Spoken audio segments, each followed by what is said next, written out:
Welcome to SIWI Corner. Today we're going to be talking about youth and innovation, and I'm joining you not just as your host, but as SIWI's focal point for youth empowerment.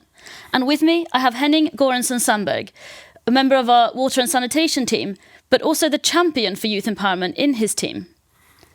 Henning, what is it that made you want to engage with this issue in particular? Thanks, Georgette. Well, apart from desperately trying to cling on to my own fading youth, fundamentally we all have a right to influence our own destiny and be part of decisions that impact us. Globally, this right is well recognized, but it's not well implemented for young people, and greater efforts are needed to strengthen it. And I would like to be part of that effort. I mean, absolutely. It really is about rights as well as results. And as the population around the world is getting younger, and those people need to be allowed to participate in the decisions that are affecting their lives, their livelihoods, their homes. Yeah, and not only that, but young people are active water managers as well. Children, young people, and especially girls are fundamental for bringing water to the homes. A recent UN study focused on sub-Saharan Africa estimated that young people were the main water provider, so fetching water to the household in 1 in 5 households. And this is a journey that can be very, very long. It can be dangerous, and it's heavy work because the jerry cans that they're carrying could weigh up to 10 or 20 kilos.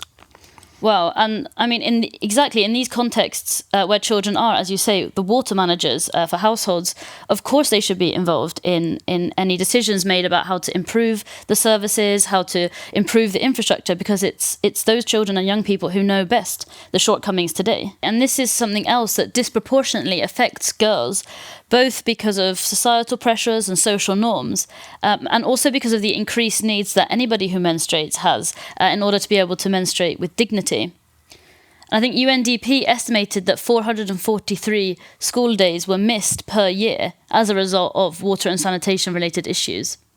Aside from being key water managers and key water users, children and young people are also they're forgotten in these meetings when they're deciding these things about their lives.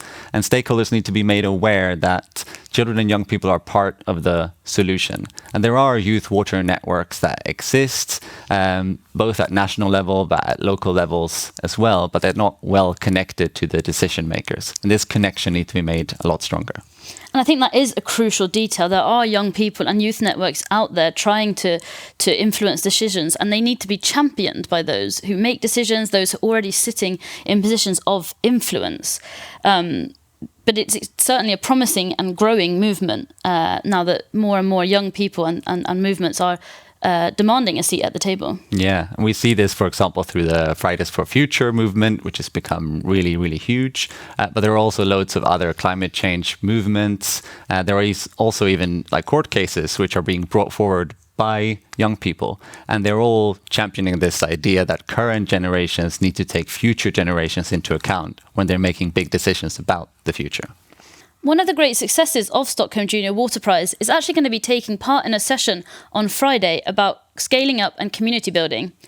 Claire Reid represented South Africa in 2003's competition and won for her invention of an innovative seed planting system, which is now a major business. It's called real gardening. It's super cool to read about these innovations that these young people have come up with. The fact that they have grown from school projects to have a real impact, a positive impact on a large number of people. And this is a testament to the potential of young people in general and to the Stockholm Junior Water Prize finalists as well. I always really like to read about them. It's really inspiring, and especially to read about their projects. So this year, despite having the pandemic, despite lockdowns, despite school closures, we still have 32 participating countries, which is really great. It really is amazing, and it really speaks that the dedication of these young people, their mentors, their teachers, to resolve the water issues that are affecting their everyday lives. These water issues did not stop when COVID-19 came, so it really is inspiring to see that we haven't stopped either when it comes to innovating and inventing solutions. Yeah. And it's a real shame that we haven't been able to welcome the finalists to Stockholm this year, and we weren't able to do it last year either. Hopefully we will be able to do it next year, and I look forward to meeting them when we can. same. And although it's not quite as good as a banquet with the Crown Princess of Sweden, which is how we normally celebrate the prize, we've got some video messages from previous finalists who I think not only do they highlight the importance of the prize, but I think they really show the importance of innovation to solve water issues. Hi, I'm Georgette Mrakadeh-Keane, and in 2013, I represented Sri Lanka at the Stockholm Junior Water Prize. My project was addressing the issue of using quality water for effective irrigation in my local areas often affected by droughts. Since the Stockholm Junior Water Prize, I explored that limiting myself with research and development is not a solution. Hence, it gave me confidence and networking with like-minded individuals to co-found Dream Space Academy, a grassroots innovation center that empowers creative minds to tackle socio-economic and environmental challenges using open innovations. Competing at the Stockholm Junior Water Prize was life-changing for me. Yeah, Georgette's story is really amazing and inspiring, both because he saw a problem in his community and he saw a way to solve it, and then he put that into action, but also because he built on his Stockholm Junior Water Prize experience to create this community innovation center that he talked about.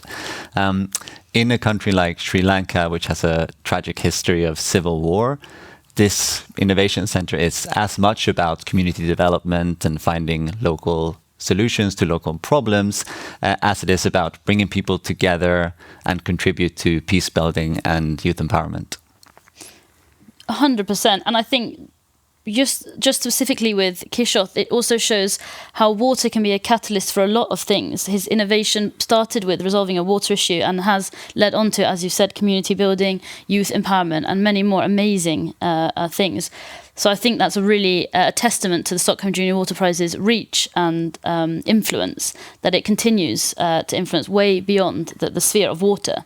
Now we're going to hear from Jose Ramirez. Hi, my name is Jose Humberto Ramirez Leiva. In 2008, I represented Mexico at the Stockholm Junior Water Prize. Today, I'm the Secretary of Water of the city of San Andres Cholula, Puebla. Winning the prize represented a disruption in my life. It set me on a new path. My project was addressing the issue of water pollution due to agriculture. I became aware of the problem because it was affecting the economical activities of my hometown. As a proactive citizen, I proposed a solution. Since the Stockholm Junior Water Prize, I have worked on the water sector as a scientist, an entrepreneur, using nanotechnology, Internet of Things, and proposing public policies on water security. Competing in the Stockholm Junior Water Prize gave me the inspiration for pursuing a career as a disruptive young innovator. We can all make a difference by matching innovation and motivation. I do really hope many more young people continue taking part in the Stockholm Junior Water Prize so we could solve the issues for today and for future generations. Yeah, it's really great to see Jose's story from taking part in the Stockholm Junior Water Prize to now working with water issues in local government. And like with Georgette, he saw a problem in the local community and he took action to solve it. And this is key of how we're going to reach Sustainable Development Goal number 6. Innovative solutions are needed in water sanitation and hygiene, especially to reach those hardest to reach. They might live in very rural areas, they might live in urban slums, and they are often overlooked by the system. So the utilities and the water service providers, they provide a one-size-fits-all solution, and that does not reach these people living in these hard-to-reach areas. So innovative solutions which are co-designed by the people who are actually going to use them are definitely needed. And we have the Leave No One Behind principle of the SDGs. And in order for it to be more than just a tagline, these innovative solutions need to bring about flexible services to serve the unserved. And I think the Stockholm Junior Water Prize really finds these innovations, it celebrates them and it supports them. And I think that's really great. It really does. And I think that's what's so impressive to see, that these will often start off as school projects, can end up being businesses, they can end up being community centres, careers in politics, that really affect the lives of people. And this is why youth empowerment is so fundamental, ensuring that not only do we leave no one behind, but that everyone's voices are heard, because true inclusion fosters innovation, as we've seen time and time again with the Stockholm Junior Water Prize. Exactly, and yeah, the examples that we have seen have shown youth not to be passive at all, but they are active actors in the water sector. When given a chance, they can bring about real positive change. And yeah, who knows? Maybe one day we'll see a Stockholm Junior Water Prize alumni win the big Stockholm Water Prize for a life dedicated to water. We'll see. That would be amazing. And thank you so much, Henning, for joining me today and sharing your insights and your passion for youth and innovation. Thanks. Youth are not just the future. They are here now. They're experiencing the same water-related issues as all of us. And as we've seen among the amazing finalists of the Stockholm Junior Water Prize, they have real solutions. Thank you for joining us today, and make sure to catch the next episode of SIWI Corner, where we'll be talking about water and conflict.